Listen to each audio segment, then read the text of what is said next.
इससे साफ दिख रहा है ना कि लोग थक चुके हैं, ऊब चुके हैं बीजेपी से। हमें खुशी है कि दतिया की जनता ने और समाजवादी कार्यकर्ताओं ने जिम्मेदारी से साथ दिया इंडिया गठबंधन का। बांकीपुर और दतिया उपचुनाव में बीजेपी को मिली करारी हार से विपक्ष के हौसले बुलंद हो गए हैं। जहां बीजेपी को हार से तगड़ा शॉक लगा है, वहीं यूपी चुनाव से पहले विपक्ष को बड़ा बूस्टर मिल गया है। विपक्ष का मानना है कि ये नतीजे जनता के गुस्से और बदलाव का संकेत हैं। वैसे तो सिर्फ 2 सीटों के नतीजों को पूरे देश का मूड नहीं माना जा सकता है, लेकिन विपक्ष नीट पेपर लीक के बाद हुए प्रदर्शन के बाद आए नतीजे देखकर गदगद हैं। कांग्रेस सांसद प्रियंका गांधी दावा कर रही हैं कि लोग बीजेपी से थक चुके हैं, ऊब चुके हैं। वहीं अखिलेश यादव बीजेपी पर तंज कस रहे हैं और कह रहे हैं कि अगर बीजेपी बंगाल की तरह चुनाव लड़ती तो हार नहीं होती। है ना कि लोग थक चुके हैं, ऊब चुके हैं बीजेपी से, समझ रहे हैं अब कि क्या हो रहा है, क्या नहीं हो रहा है देश में। और उसके और ये या मेरे ख्याल से ये शुरुआत है। भारतीय जनता पार्टी के कार्यकर्ताओं पे कुछ बाकी बचा ही नहीं है और 12 साल का रिटर्न गिफ्ट मिला है बीजेपी को।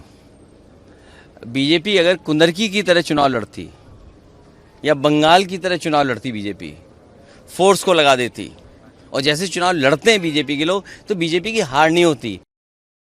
बांकीपुर जैसे गढ़ हारने के बाद जहां विपक्षी बीजेपी को खरी खोटी सुना रही है, वहीं जेडीयू विधायक अनंत कुमार सिंह भी आईना दिखा रहे हैं।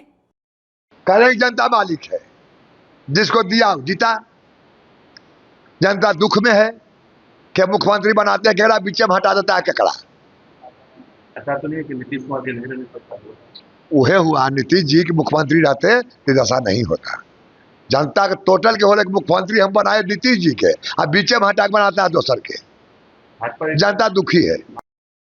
अनंत सिंह का अपना दावा और दलील है। वहीं प्रशांत किशोर से लेकर तेजस्वी यादव तक बिहार के मुख्यमंत्री सम्राट चौधरी पर हमलावर हैं।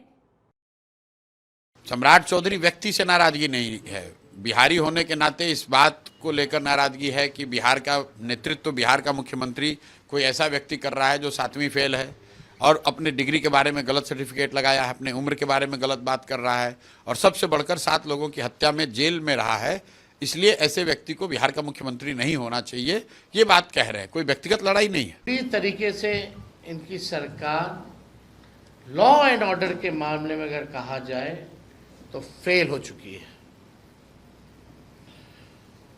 और सम्राट चौधरी जी से बिहार संभल नहीं रहा है। इसमें कोई शक नहीं है कि बीजेपी को तगड़ा झटका लगा है और मंथन का दौर भी चल रहा है।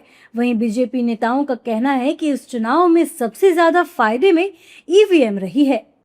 देखिए, चुनाव का जो उपचुनाव का रिजल्ट आया उसका तो पॉलिटिकल पार्टीज आकलन करती रहेंगी, लेकिन मैं जो देखता हूँ इस चुनाव के रिजल्ट में जो सबसे ज़्यादा फायदे में रही है वो ईवीएम रही है, क्योंकि इस चुनाव के रिजल्ट के बाद ईवीएम जो है वो राजनीतिक कुटाई और ईसी जो है वो पॉलिटिकल ठुकाई से बच गया।